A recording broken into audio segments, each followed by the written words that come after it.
Rockford Chimney Supply presents the product overview of the chimney insulation mix. The best way to mix the chimney liner insulation mix is a mortar mixing pan and a mortar mixing hoe. Start by pouring the loose insulation in the mortar mixing pan. You will need to add about 5 to 6 gallons of water for the proper consistency. The consistency that you're looking for is like a loose fill dirt. This is not going to be a slurry like a typical mortar would be. The best way to test the insulation to see if it's mixed properly is by grabbing a clump of the insulation and squeezing your hand tightly. No moisture or water should come through your fingers. As you can see here, we have added too much water. We will then need to add more of the insulation mix.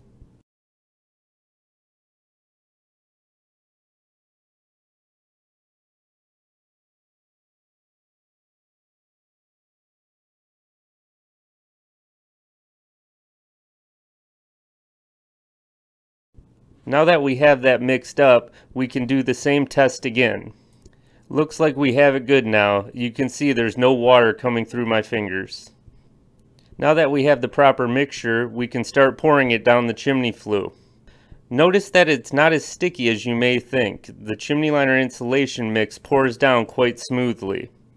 It is important that you do not pour the chimney liner insulation mix all the way to the top of the chimney flue. You must leave a 6-inch space from the top of the flue to the insulation mix for thermal expansion.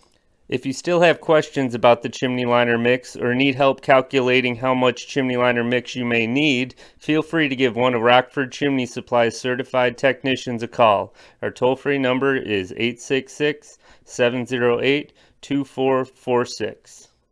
Or feel free to visit our website at www.rockfordchimneysupply.com.